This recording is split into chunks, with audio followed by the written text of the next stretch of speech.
Change. Change is the most constant part of life.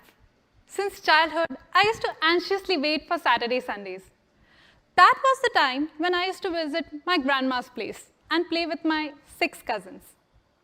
I used to really enjoy their company. I wanted to stay with them forever. I used to imagine us like the 7 sticks, always together and unbreakable. The Monday exams were my biggest enemy because my mother didn't allow me to go to my grandma's place for those particular Saturday, Sundays. But soon, the metamorphosis of my childhood happened, and now I prefer to stay home alone.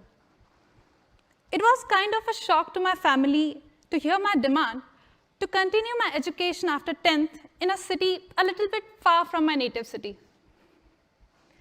Going against the grain, this was my first obstinate act, or as my mother describes it, Hatti Rashmi. So, as they agreed to my demand, I tried to be least complaining. I made sure that I don't seem homesick. I never complained about the shortage of water, the tiny common washrooms, or the dorm's food. So everyone was applauding this matured and calm version of me. And they were not knowing that there's something ready, my second obstinate act. Basically, I completed my diploma education in a city 2 hours away from my native city. And now I was demanding to continue my engineering education in a city 10 hours away from my native city. Was I able to manage it? Hell yes. Was that easy? Not at all. In my not-so-homesick act, I had already disappointed few of my aunts by not attending their wedding. And the 10 hours distance was further bothering my cousins because they thought I'll be forgetting them forever. I'm not that unattached to my family. I do remember their birthdays. I have visited their weddings during my engineering education. During my engineering education, something different was happening to me. As I was attached to my 6 cousins during my childhood, now I was getting used to the company of my 17 friends. 17, huge number, right? But this time the karma happened because there was no hope of staying together forever. Unfortunately, I got detached from my group because I was placed in a different company. Detached. In terms of frequency of meets, conversations, relatability.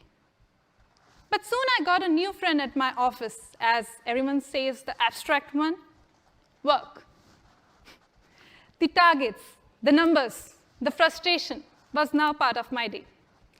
And like any other burned out engineer, I felt the need, the trauma of not understanding enough during my engineering or my bachelor's degree.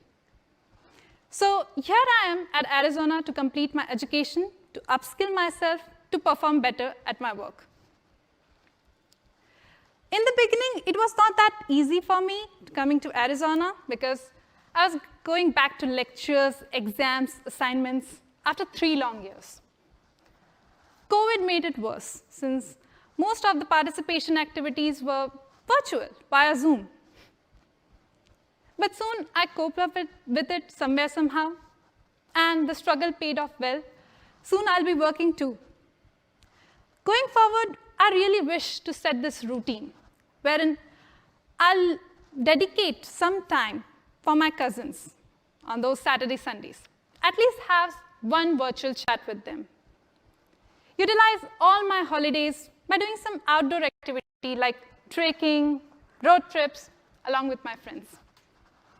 Basically, having more energy for my day and being productive at my work. Thank you.